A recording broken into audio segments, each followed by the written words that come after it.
Rachel, we have a huge crowd for you tonight here. It's okay. We're all here to listen to you, Rachla. Oh. Oh, you're muted, You're Rafa. muted. There we go. Just to share a little bit of what I've been going through since the beginning of March. The entire vet school curriculum has been kind of up in the air and very nebulous, and we just had no idea what was going to happen. And as a rising fourth year who was supposed to start clinical training on March 22nd, that obviously hasn't happened. And we just kept getting updates and little tiny bits and pieces of almost nothings of information about what the plan is going to be, and that kept changing. And it's been a very frustrating time, and we're all just trying to figure out what's happening. So finally, the administration decided on what they call a transition to clinical practice curriculum. It's an 11-week course that started this week, where we cover a lot of the theory that would normally be covered while you're simultaneously getting some hands-on training in clinics. So for example, for these small animal surgery rotations, there's a soft tissue surgery rotation and then an orthopedic surgery rotation. So what they're doing now is they're combining the theory of those two courses, which are normally 2-week rotations, into a single 2-week course where they're covering a lot of the theory behind the patient care and certain considerations that you don't necessarily need a patient in front of you to discuss. And then eventually when the clinics reopen, when we're allowed to begin our hands-on training, they're going to do 1 week of intensive orthopedic surgery and 1 week of intensive soft tissue surgery training. So instead of two-week rotations of combined theory and hands-on, we're doing a single 2-week combined theory, and then eventually we'll do a combined 2-week hands-on. And then trying to figure out the logistics of that has been a little bit of a nightmare, and it's still a little bit of a nightmare. And we've gone through 1 week so far of an orientation. It's a week-long orientation to an 11-week course, including this week. So that just, I think, sums up how ridiculous this whole process has been and how insanely complicated the scheduling is and how unsure all of us are about what's going on. And some solace that I find in this whole crazy process has been Shabbos. And I've been going through Lecha Dodi very mindfully recently. And I wanted to share a little bit of my thoughts on, here we go, on the third stanza, which begins Mikdash Melech Ir Melucha Kumitzi Mitoch Hafecha, and continues Rav Lach Sheves Be'emek Habacha Vehu Yachmol Alayich Chamla. So we'll break it down a little bit. Mikdash Melech Ir Melucha is mostly is less relevant to what I wanted to share, but it's talking about to just kind of remove it from the letter of, from exactly what it's saying. It's more about creating a space of holiness and recognizing that it's sanctified. Rise up and step out of the darkness and confusion. Ravlach Sheves Be'emek Habacha, you've spent too long sitting, dwelling in the valley of tears. V'hu Yachmol Alayich Chamla, and God will show, he will show abundant compassion towards you. So this has been it's been very comforting, because it's just saying, remove yourself from the insanity that's been going on. Regardless of how you feel about the whole coronavirus or the political situation or anything that's going on, this is a time to just unplug yourself and remove yourself, and step away from the confusion and all of the insanity that's been going on. And there's a Jewish phrase, there's a Jewish, we'll call it a teaching, about emulating the ways of God, which is Mahu Rachum Afata Rachum. You see that God is compassionate, you too should be compassionate. And then to tie that back into this Lecha Dodi passage, V'hu Yachmol Alayich Chamla, if God can forgive and show compassion to you, surely you can and should show compassion to yourself at this time, and just take take that time to reflect and decompress. So that's what I've been trying to do on Shabbos these last few weeks. Beautiful. Thank you. Thank you for sharing, Rachel. I didn't even introduce you. You just jumped right in there. I was going to talk about cupcakes and Monty to Ithaca. Welcome back, by the way. You're back in Rachel Ithaca, is right? more than cupcakes. I'm back in Rachel Ithaca. has a lot of substance. I made banana bread today too. In education in some of the finest Jewish schools. Rabbi Eli, do you want to play music first or story first? Or I don't know. So Devorah is here.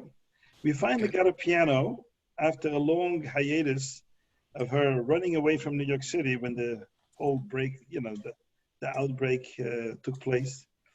And the breakout, is that the word? The breakout. outbreak. And so we went this week and we got her piano and she's playing now.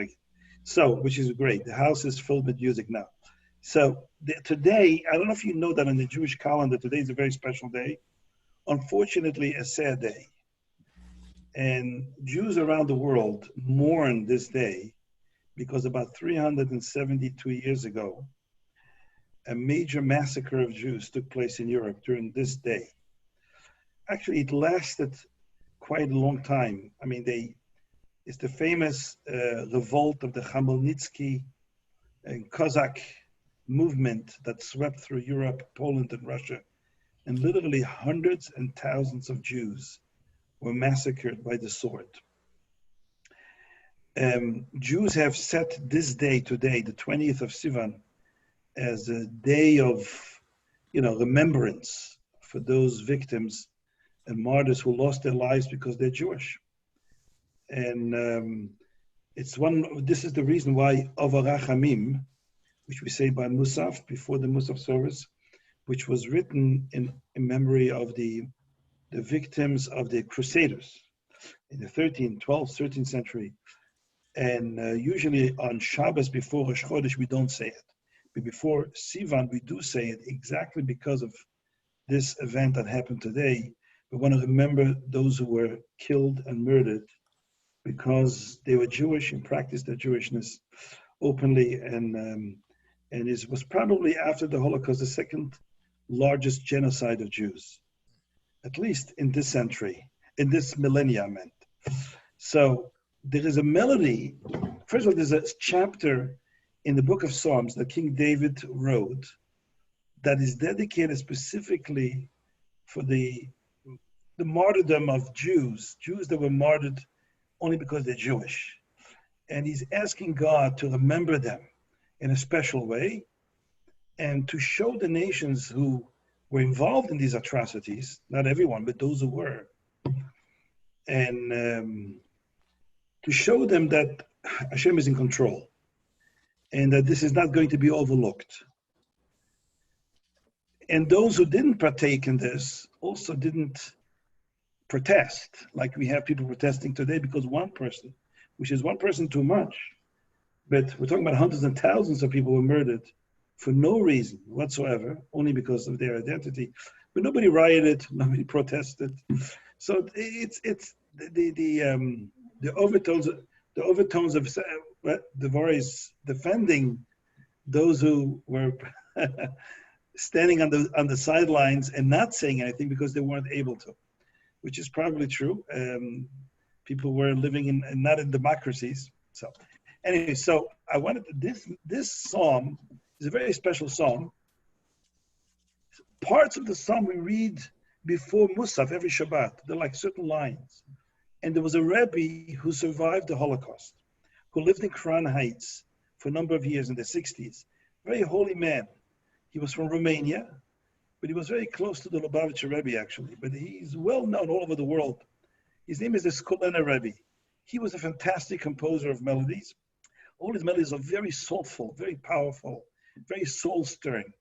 So he wrote specifically, he's a man who saw also the genocide, he witnessed the genocide of Jews during the Holocaust.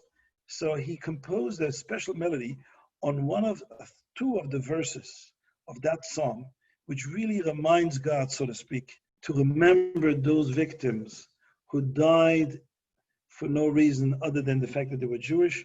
And it's a very beautiful melody. So I'm going to sing it, and Devorah is going to play the piano. Okay, so bear with. It's a shame that I didn't think of it before. I would have sent you the text, but it's okay. You'll basically what the text is saying is, God, remember and establish your control over humanity. Show people that you are in charge, that they cannot control the world and do what they want and kill whoever they want. It's a very powerful psalm. I urge you to look at it. Psalm 79. You can look it up. Psalm 79. It's not a long psalm, but the entire psalm is about the many massacres that Jews had to experience over the ages. Here we go.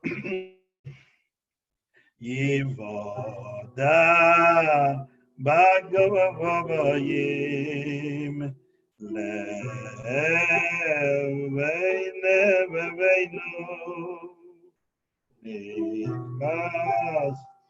Listen, we're not in the same tone. Am I in a different tone? No, it's Jared. Let's start again. Oh, okay, I'm sorry, it's my fault.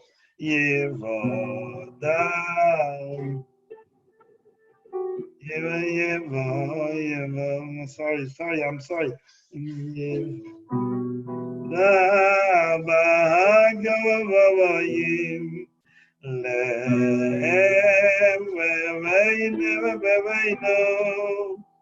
Nikmas Damavadecho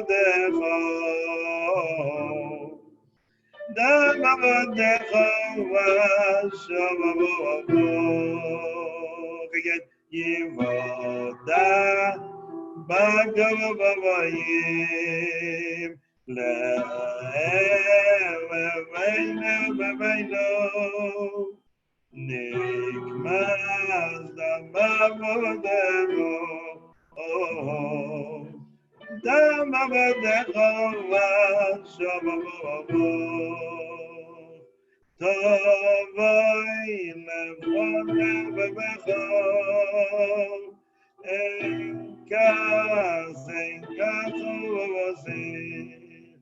Enkas otzir kegoidel zrovaya vavacho.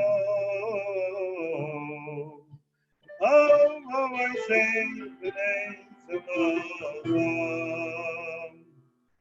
Tovoi levonevecho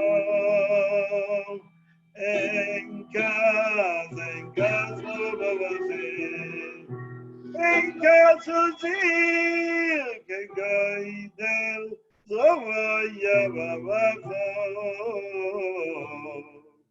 Oh, I say the names of Allah. Be'ashem lishcheineinu Shivasayim el cherekom Help us, my Asher Eloha Hashem. Ashem lishcheineinu Shivasayim el cherekom Help us, oh, Asher Eloha Hashem. Tovoi levonevecho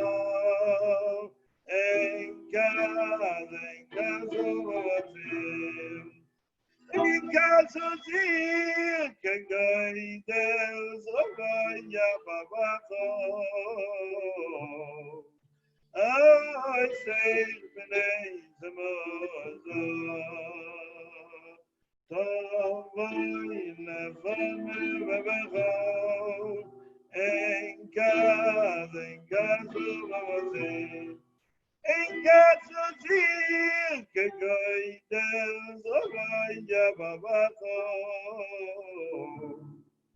I say b'nei Zemozah.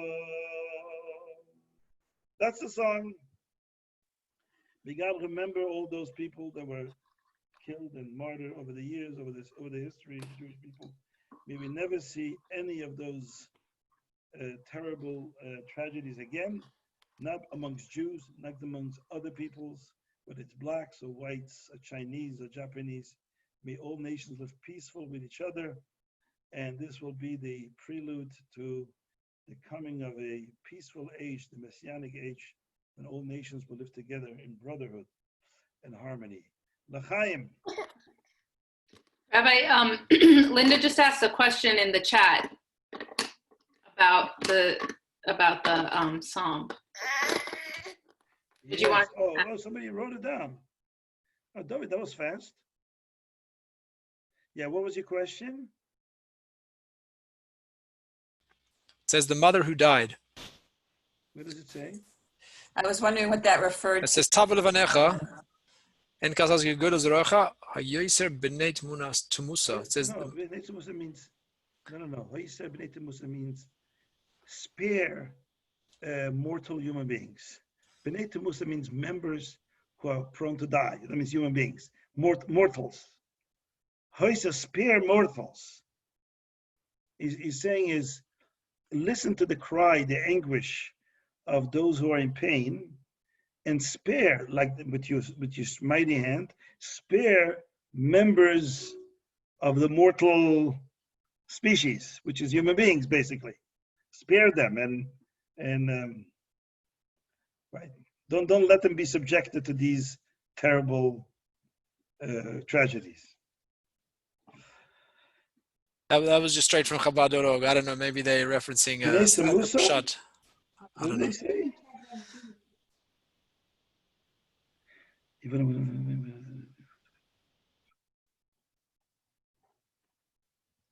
They said B'nai Musa? They say that the mother who died? It doesn't make sense. I don't know what. I just copied it straight. I don't know. I mean, Okay, I will look it up because it doesn't make sense. I mean, the word Maybe is. Tamusa is referring to a woman.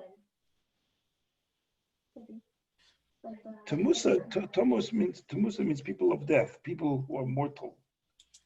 I will look it up just to be sure. Meanwhile, let's move forward. I'll look it up in the meantime.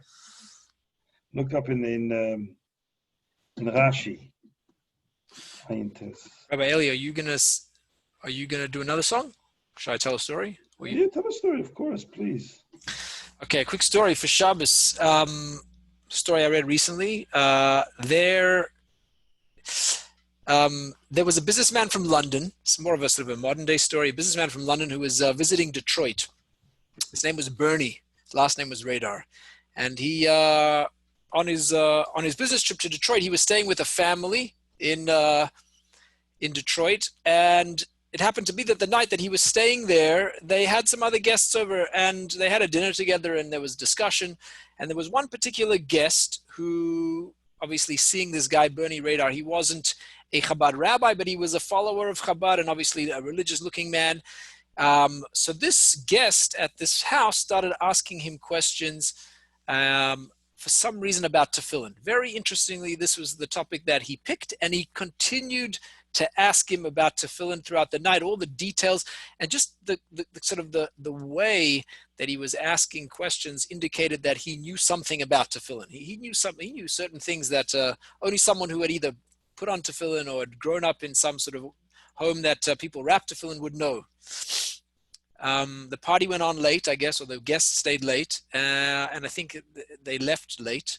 And they left as late as like 1 a.m. in the morning. And so this businessman, Bernie, he turns to this guy, this guest, and he says, as he's about to leave, he says, tell me why, it's out of interest. Why are you so interested about tefillin? You're asking me all these questions. So the man told him that he didn't have really any real reason. He just, he was interested. So being a sort of a Chabad follower and knowing to seize the moment, he said to this guy, do you wrap tefillin? So the man told him, I haven't wrapped tefillin in many years. So he said, well, would you like to wrap tefillin? Maybe I'll meet you tomorrow. It's 1 o'clock in the morning, obviously, when you wrap tefillin during the day. Would you like me to meet you in the coming day? So the man told him, actually, I'm a baker by trade. And so I'm actually going from here to my store, and I'm going to be baking bread until the wee hours of the morning. And most people are going to bed. I'm staying up. If you'd like, if you really want to wrap tefillin with me, you can meet me at my at the bakery. And, before the store opens, no one around, we'll wrap tefillin together. So he told them 6:30 in the morning, I'll meet you at the bakery. So obviously, I guess Bernie went home, got a few hours of sleep, and woke up early in the morning and made his way to the bakery.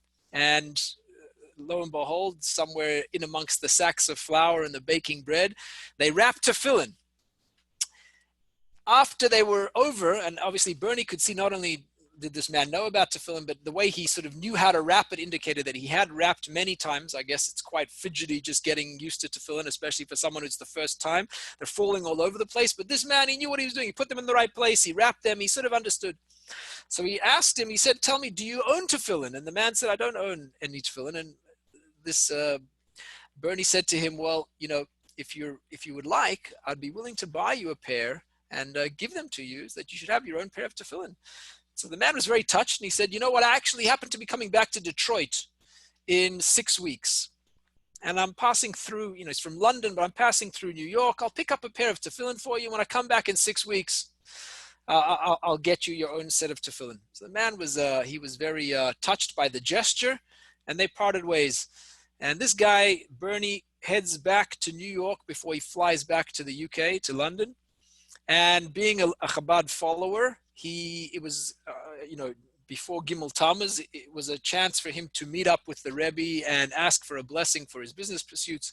And he had already, I guess, an arranged meeting, and he went in to visit the Rebbe. I don't know, maybe this happened in the 80s. And in the course of discussion with the Rebbe, asking him for blessings in the work that he was pursuing, he told him this story about what happened in Detroit, thinking that the Rebbe would, congratulate him or show him, gratitude for looking out for another Jew's well-being.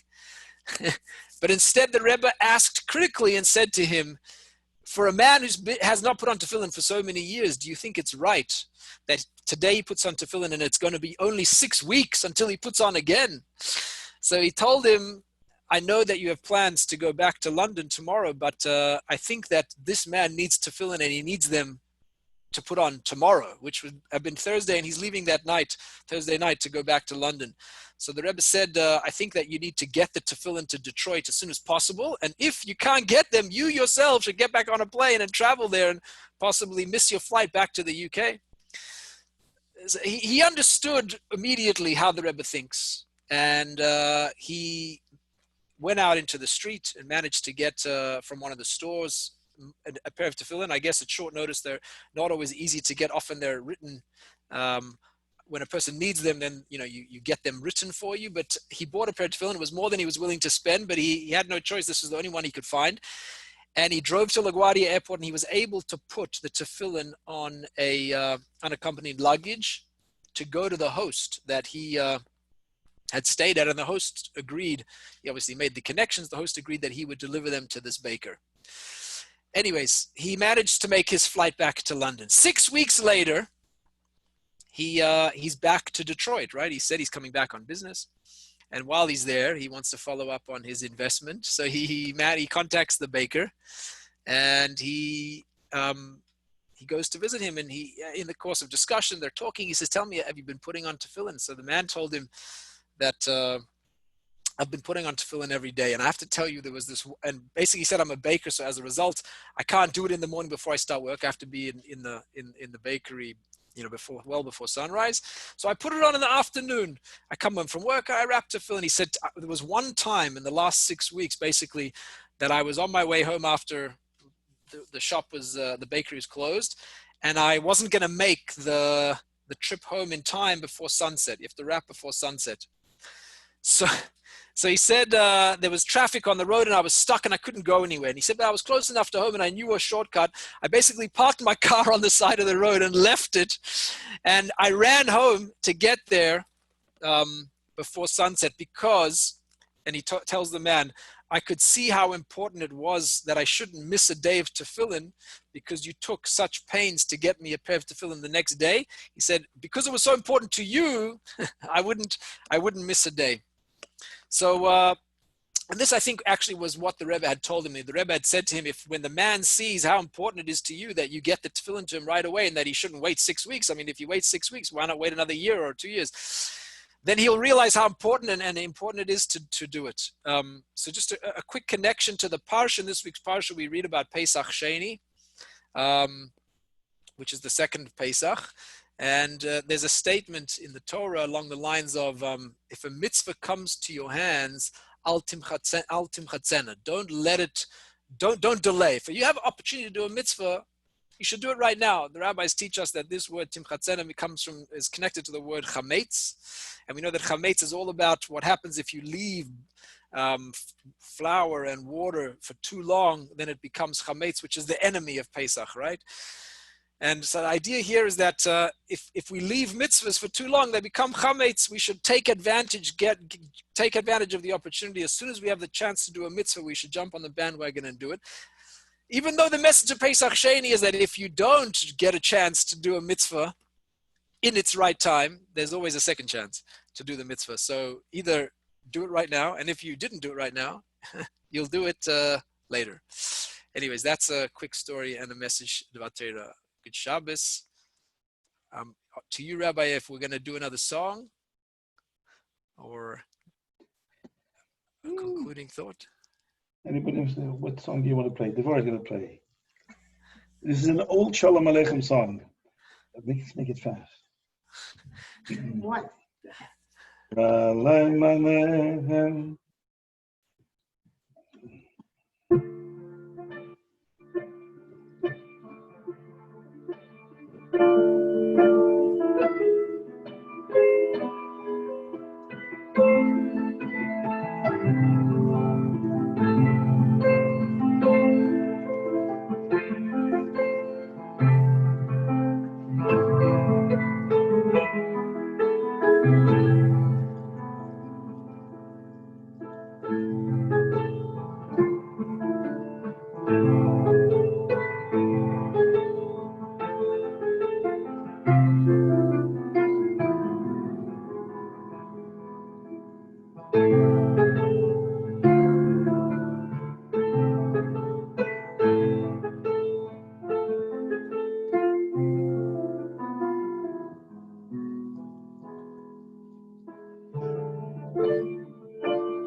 It was a worthwhile trip to get the piano. Beautiful. Good Shabbos, everybody. Good Shabbos, everybody. Thank you so much. A happy, sweet Shabbos. Gabi, hang in there. You don't want to show us your face because it's radiant. Like Moshe Rabbeinu, we can't see your face. And Ethan, yeah, you can show us your face. I know your face is so striking, like Moshe Rabbeinu had to put a mask on his face. Gabriel, you're like Moshe Rabbeinu. Good Shabbos. Good Shabbos. Good Shabbos. That's, You're just by the way, not techy enough to know how to uncover your face. sorry. Or you think that because of the coronavirus, we'll have to cover a face on screen also. Be extra chumradik. But we hope you're healthy and well. And you know, Gavi has to say a big thank you to Hashem because he went through a very, very difficult and challenging time with this virus in the hospital. And thank God he pulled through really well and joined his family again. And we are very grateful to have Gavi in good health again. Hashem. Yes, God bless you guys all. And Rachel, thank you for the warm and profound, insightful words. You're more than cupcakes and animals. You are an insightful scholar. So going to Bruriah did pay off. Thank you. God bless you. Okay, good Shabbos.